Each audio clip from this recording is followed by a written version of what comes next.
Hi, this is Steve. In this video, we're going to be looking at the Unity Contact Center. In specific, we're looking at queues and media streams. What are they? How do they work? Really, what's the difference for the customer and when do you use them? So with that, let's just introduce Unity Agent here. So what I'm seeing is I'm seeing a number of different media streams coming into the activity window here. What we're seeing is in the to field, we're seeing the queue name and then the media stream name. The media stream type is actually over here on the left under activity. It happens to be that the media stream in this example for the first three is called callback. But really, what I'm seeing here is I'm seeing some media streams that are coming in. All of them are within the Kakapo Systems queue. What happens is the media streams themselves are what you take the conversations in on. So for each email, each Twitter handle, etc., they're all media streams, and they sit within queues when you build the contact center in the Unity portal. There's really three big differences between queues and media streams.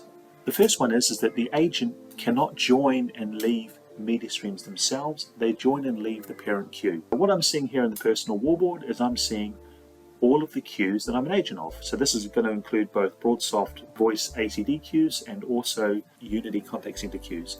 I can join and leave Kakapo Sales. What I'm doing is I'm joining all of the media streams that are underneath that queue. It allows them to define their business in terms of they can split out queues for sales, support, or for different product types, and then they can have all the conversation media streams within those queues. So it means that if you've got a customer that has maybe 100 media streams, to give it sort of a higher example, the agent is not having to join and leave 100 different media streams. They can just join and leave the parent queue, which could be 3 or 4 or whatever is appropriate to the customer business. I'm running Unity Supervisor in this example, so the same rules apply for the Agent Activity tab.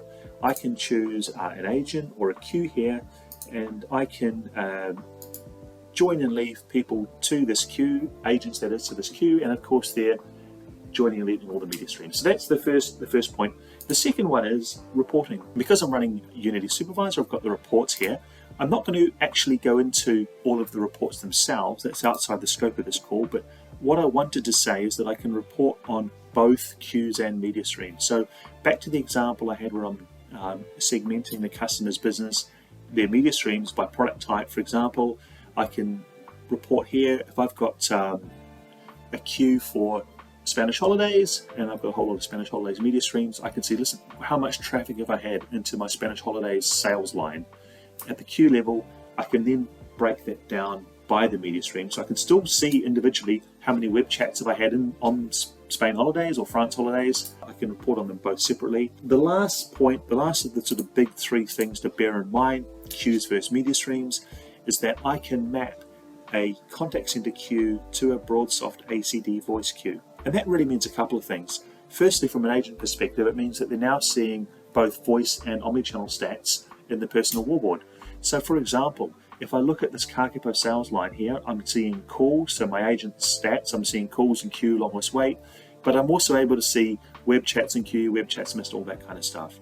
So combined voice and contact center stats. Also, it means that when I'm joining and leaving, as we've already spoken about, not only am I leaving the contact center queue in the media streams, but I'm also leaving the BroadSoft ACD voice queue as well. So those are the three differences: joining and leaving, reporting, and also mapping to BroadSoft ACD. If we look at an example, what I've just touched on. So this customer has two different queues, and as we can see, they've got a number of different media streams within them. As we can see here, we've got some emails, a number of emails set up, each different email address. That is a separate media stream itself. So there's 3 of them here sitting within Spanish holidays, and we've also got a web chat set up during business hours on the website, and then we've got a callback. So when the office is closed, instead of saying chat now, it'll say the office is closed, would you like us to call you tomorrow, or something like that. And then we've got a separate queue, as you can see, with French holidays and a Twitter handle in this example here. So that's how, really, in this example, we're segmenting it based on product type, as you can see. A couple of other differences. Media streams, every conversation channel is a discrete element, as we've talked about. So each email, each different Twitter handle, etc. And because they're discrete elements, they've got their own routing profiles. So I think that's important because you don't want to have the routing based at a queue level, you want to have it more granular than that. So for each different media stream, you can define which agents are going to get it, where is it going to go, where's it going to overflow. If you have got a lot of media streams within the portal, for those that haven't seen it, There's a number of shortcuts where you can copy routing phases from previous media streams, so you're not having to retool the thing every single time. Then we've got queues.